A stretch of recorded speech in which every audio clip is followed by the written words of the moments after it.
Hello everyone welcome back to our YouTube channel Badal sir classes. So आज हम start कर जाऊँ कौन ना दशम श्रेणी बोर्ड एग्जाम निमंते अल्प दिन रहा मात्र 20 दिन। तो से भितर आम कि भाव में जो इंग्राजी एसे रही केमती सिलेक्शन पढ़ले जहाद्वारा कि तुम सियोर सट तुम बाज बुझीपार बहुत इंपोर्टाट क्वेश्चन प्राय क्वेश्चन आर भितर भी आसूची अलग क्वेश्चन आसबार ही ना बुझीपार बहुत ही इंपोर्टाट पूरा मोस्ट इंपोर्टाट क्वेश्चन देख क्यों भाव में मुझे टी देती समस्ते पढ़ा को चेष्टा कर कहबनी कि पढ़लानी बोली पढ़ले निश्चित भाव में पढ़ तो देख प्रथम कौन एसे जमती कि प्रथम हूँ पॉइंट हूँ योर स्कूल पूरा मोस्ट इंपोर्टाट जोटा रोचे आमर योर स्कूल ओके। नेक्स्ट द्वितीय एसे पढ़ो कौन ना योर फादर किंबा योर मदर बुझीपार योर फादर पढ़ले योर ग्रांडफादर पलि आसो कहीं फादर जगह केवल टिके चेंज करके ग्रांडफादर बनई कि लिखिपार योर मदर जदि न पढ़ला ग्रांड मदर पढ़ले बनई चुनिकी टिके लिखिपार मो कथा बुझीपारुच योर फादर योर मदर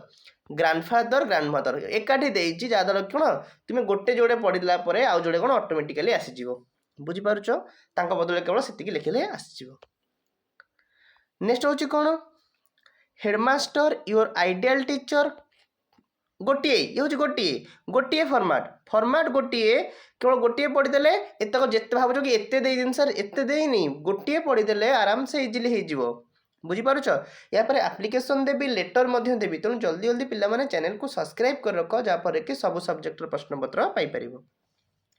तेणु headmaster your ideal teacher class teacher teacher I like most favourite teacher गोटे पढ़दे टीचर विषय पढ़ीदे आउ सब तारी धारा तुम्हें लिखिपार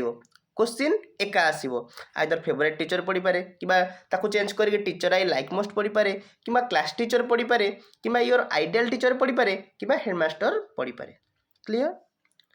नेक्स्ट हूँ पूरा इंपोर्टाट जोटा कि आम रहा your best friend most important हूँ योर बेस्ट फ्रेंड यहाँ इंपोर्टाट तुम रोचे आ गोटे हूँ योर विलेज यहाँ तुम कौन इंपोर्टाट रोच योर विलेज बुझी होची। तापर नेक्स्ट आसला जेहेतु सीजन अनुसार प्राय केतबेले सीजन पकई दिए स्पेशल सीजन पकई दो समर सीजन पकई पाला कि विंटर सीजन पकई पाला कि रेनी सीजन पकई पाला मोस्टली आम शीत दिन चली कि शीत दिन पकाएनि कहीं पकाएनि से भावुए कि पिला भावे शीत दिन चलती तो शीत दिन पढ़ी पारे कि शीत दिन पढ़ी पारे न पढ़ी पारे बुझीपार ग्रीष्म ऋतुटा पढ़ी पारे कहीं आगू जो ग्रीष्म ऋतु आसूची तेणु ग्रीष्म ऋतु को आखि लक्ष्य कर ग्रीष्म ऋतु पकई पारती तेणु आइदर कौन शीत ऋतु ना ग्रीष्म ऋतु तेणु मुझे season I like most season पढ़ीदे आराम से बागेकी तुम्हें लिखिपार। नेक्स्ट मोस्ट इंपोर्टाट हूँ कौन माई फैमिली परिवार मो परिवार यहाँ गोटे कौन एसे इंपोर्टाट एसे। तापर हूँ क्रिकेट मैच कि फुटबॉल मैच कि भलिबल यादर गोटे मैच पढ़ीदे आराम से तुम्हें सब जिन कर आइदर क्रिकेट विषय पढ़ कि फुटबॉल विषय पढ़ कि भली विषय पढ़। आ गए लास्ट हूँ न्यूज पेपर यहाँ गोटे इंपोर्टाट आसूची तुम बाछी कि तुमको बहुत भल भल एसे देती जोटा कि तुम 100% संभावना अच्छी परीक्षा आसवाई तेणु भलसे प्रिपेरेसन कर